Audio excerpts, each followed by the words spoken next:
एक बार ओम का उच्चारण करेंगे। ओ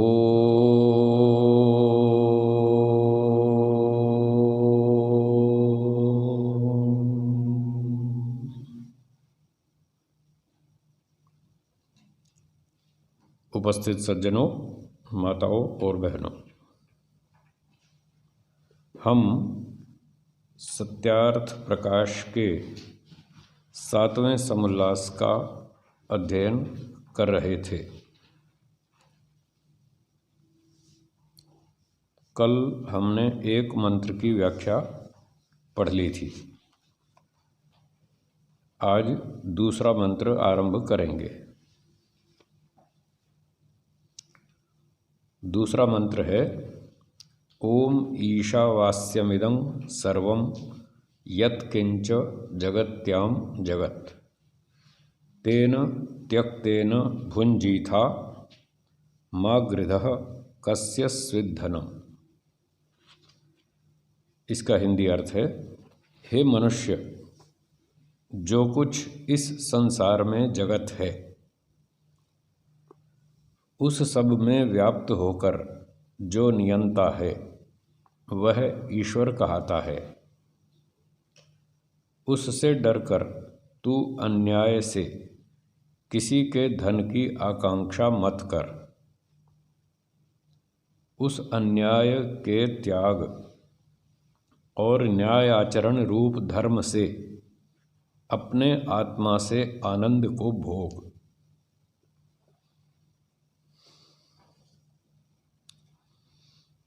तो इस मंत्र का जो अर्थ लिखा है, हे मनुष्य,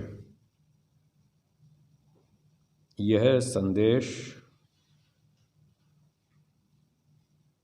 एक विद्वान की ओर से है। एक विद्वान अन्य मनुष्यों को ऐसा उपदेश करता है कि हे मनुष्य, जो कुछ इस संसार में जगत है, थोड़ा वाक्य अजीब सा लगेगा आपको, जो कुछ इस संसार में जगत है। संसार और जगत ये दोनों वैसे पर्यायवाची शब्द हैं। सामान्य हिंदी की बोलचाल की भाषा में इनको पर्यायवाची माना जाता है, परंतु यहाँ थोड़ा अंतर है। जो कुछ इस संसार में जगत है, तो संसार का अर्थ तो है ब्रह्मांड। ये सारा ब्रह्मांड जितना भी पदार्थ है, इस ब्रह्मांड में, और जगत शब्द का अर्थ है गतिशील। यद गच्छति तत् जगत, जो गतिशील पदार्थ है उसका नाम है जगत। अब ब्रह्मांड में गतिशील पदार्थ दो तरह के हैं। एक तो चेतन प्राणी है, मनुष्य, पशु आदि, पक्षी आदि, ये भी गतिशील हैं। और दूसरे जड़ पदार्थ हैं, पृथ्वी आदि, ये भी गतिशील हैं। पृथ्वी भी घूम रही है, अपनी धुरी पर भी घूमती है और सूर्य के चारों ओर भी चक्कर लगाती है। तो ये जड़ पदार्थ हैं, ये भी गतिशील हैं। और मनुष्य, पशु, पक्षी आदि जो हैं प्राणी, वो भी गतिशील हैं। इसलिए जगत का अर्थ हुआ गतिशील पदार्थ। और गतिशील में ये दोनों प्रकार के पदार्थ आ गए, जड़ भी और चेतन भी। तो अब सार क्या निकला कि हे मनुष्य, इस संसार में, इस ब्रह्मांड में जो कुछ भी जगत है, जो भी जड़ चेतन पदार्थ हैं, जो गतिशील हैं, अपने अपने ढंग से अपनी अपनी गति पर चल रहे हैं, तो उन सब जड़ चेतन पदार्थों में व्याप्त होकर जो नियंता है, अब ये जो नियंता है ये ईश्वर है। तो जो जड़ चेतन पदार्थों में व्याप्त होकर, व्यापक होके, और नियंता जगत का नियंत्रण करने वाला, इन सब पदार्थों को अपनी अपनी चाल पर चलाने वाला, इनका व्यवस्थापक, नियंत्रक जो है वह ईश्वर कहलाता है। तो ईश्वर जगत का नियंत्रक है इस प्रकार से ये तीनों वस्तुएं आ गई, एक तो जड़ पदार्थ, दूसरे चेतन आत्माएं जो प्राणियों के रूप में चलती फिरती हैं, काम करती हैं, इन दोनों में व्याप्त है तीसरा ईश्वर। इस प्रकार से जो इन दोनों में व्याप्त है वो ईश्वर कहलाता है। अब कहते हैं तेन त्यक्तेन भुंजी था माँ गृधः कस्य सिद्धनम, उससे डरकर तू अन्याय से किसी के धन की आकांक्षा मत कर। हे मनुष्य, उस ईश्वर से डर, उससे डरकर अन्याय से किसी के धन की इच्छा मत कर। किसी का धन छीनने की बात मत सोच। अन्याय से, न्याय से धन कमाओ, कोई मना थोड़ी है। मेहनत करो, ईमानदारी से काम करो, बुद्धिमत्ता से काम करो, धन कमाओ, खाओ पियो, मजा करो, उसके लिए मना नहीं। पर अन्याय से दूसरे का धन मत छीनो। अगर अन्याय से दूसरे का धन छीनेंगे तो फिर ईश्वर जो जगत का नियंत्रक है वो फिर अपना कानून लागू करेगा, और उसका कानून लागू हो गया तो फिर बाद में दंड भोगना पड़ेगा, क्योंकि ईश्वर ने वेदों में कह रखा है कि अन्याय मत करो, न्याय से काम करो। झूठ, छल, कपट, चोरी, बेईमानी, रिश्वतखोरी, हेरा फेरी, ऐसे काम मत करो, करोगे तो फिर दंड दूंगा। इसलिए उस ईश्वर से डरना चाहिए। अन्याय से किसी का हिस्सा नहीं छीनना चाहिए, किसी का धन नहीं छीनना चाहिए। इसलिए कहा अन्याय से आकांक्षा मत करो। उस अन्याय के त्याग और न्याय आचरण रूप धर्म से, तो न्याय का आचरण करो ये धर्म है, अन्याय का त्याग करो ये धर्म है। इस प्रकार से धर्म से अपनी आत्मा से आनंद को भोग। तेन त्यक्तेन भुंजी था, त्यागपूर्वक भोगो संसार की वस्तुओं को। अगर संसार की वस्तुओं को लोग त्याग भावना से भोगेंगे तो ये संसार के पदार्थ मनुष्यों को सुख देंगे। अगर लोभ की भावना से छीन झपट करेंगे, अन्याय करेंगे, तो यही पदार्थ दुखदायक होंगे, क्योंकि ये नियम व्यवस्था ईश्वर की बनाई हुई है। ईश्वर इस संसार का मालिक है, वो राजा है, हम उसके राज्य में रहते हैं, वो हमारा राजा है, हम उसकी प्रजा हैं। तो हम जिस राजा के राज्य में रहते हैं उसका नियम हम पर लागू होता है। तो इस कारण से मना कर रहे हैं कि अन्याय मत करो और अपनी आत्मा से आनंद को भोगो। ये संसार हमारे भोगने के लिए तो बनाया ही है। संसार में तीन वस्तुएं हैं जो तीनों अनादिकाल से इसमें चल रही हैं। एक ईश्वर है, दूसरा हम आत्माएं हैं, और तीसरा प्रकृति है। ईश्वर ने यह संसार बनाया है, तो किसके लिए बनाया? हमारे लिए। प्रकृति तो जड़ है, उसके लिए जगत बनाना व्यर्थ है। वो तो जानती नहीं सुख दुख क्या होता है। जड़ है, सुख दुख को जानती नहीं, उसके लिए बनाने का कोई उद्देश्य नहीं है।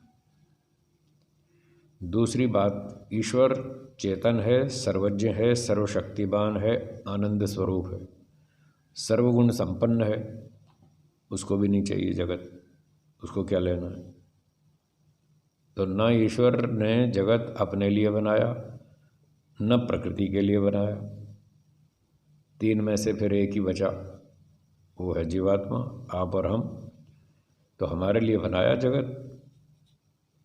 जब बनाया ही हमारे लिए है तो फिर और तो कोई है नहीं इसको भोगने वाला, हम ही हैं। पर कम से कम भोगने का तरीका तो सीख लें। ढंग से ईश्वर की व्यवस्था से अगर इस जगत को भोगेंगे तो ये हमारे लिए सुखदायक होगा। तो ईश्वर हमसे अधिक जानता है कि जगत के पदार्थों का सुख कैसे लिया जाए, कैसे इन पदार्थों का भोग किया जाए। इस कारण से ईश्वर ने हमको ये सुझाव दिया कि भाई ये चीज़ें मैं बना रहा हूँ, आप लोगों के लिए बना रहा हूँ, खाओ पियो, इन चीज़ों का लाभ उठाओ, लेकिन छीन झपट मत करना, अन्यथा फिर मैं दंड दूंगा। तो ये बात बताई मंत्र में, ईश्वर से डरो, उसका कानून चलता है यहाँ, वो इसका राजा है, और न्यायपूर्वक भोगो, खूब आनंद मिलेगा। ये हो गया दूसरा मंत्र।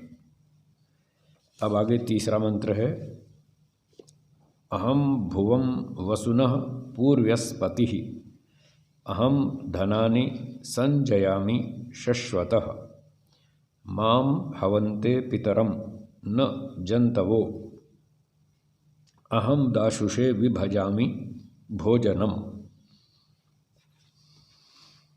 इस मंत्र में तो ईश्वर ही स्वयं बोल रहा है, और क्या कहता है? ईश्वर सबको उपदेश करता है कि हे मनुष्यों, मैं ईश्वर सब जगत के पूर्व विद्यमान, सब जगत का पति हूँ। तो ईश्वर इस मंत्र में सब मनुष्यों को यह उपदेश देता है कि हे मनुष्यों, मैं ईश्वर हूँ और जगत बनाने से पहले मैं विद्यमान था। जगत बाद में बना, मैंने ही बनाया, और बनने से पहले ही मैं यहाँ इस जगत में, इस आकाश में मैं विद्यमान था, और मैं ही सब जगत का पति हूँ, मैं ही इसका स्वामी हूँ, मैं ही इसका मालिक हूँ, रक्षक हूँ। पति का अर्थ होता है रक्षक, रक्षा करने वाला, बनाने वाला, उसको संभालने वाला, देखभाल करने वाला। तो ईश्वर इस जगत का स्वामी है।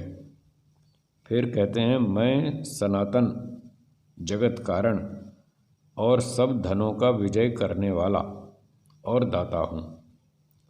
तो ईश्वर स्वयं बता रहे अपने विषय में कि मैं सनातन हूँ। सनातन का अर्थ होता है पुराना। कितना पुराना? अनादिकाल से है ईश्वर, इतना पुराना है। तो ईश्वर सनातन है, अनादिकाल से है, और जगत का कारण है। मैं सनातन जगत कारण, अनादिकाल से मैं जगत का कारण हूँ। यह जगत तो बनता है और फिर नष्ट भी होता है। ईश्वर इस जगत को बनाता है, और एक लंबे समय के बाद जब ये घिस जाता है जगत, तब ईश्वर इसको तोड़ फोड़ के समाप्त कर देता है। जैसे इंजीनियर लोग मकान बनाते हैं, और मकान 100 साल 150 साल तक चलता है, बीच बीच में रिपेयरिंग भी होती रहती है, फिर 100-150 वर्ष में वो ख़त्म हो जाता है, उसकी शक्ति समाप्त हो जाती है। तो ऐसे घिसे पिटे पुराने मकान को इंजीनियर लोग तोड़ देते हैं, नष्ट कर देते हैं, और फिर दोबारा नए सिरे से नया मकान बनाते हैं।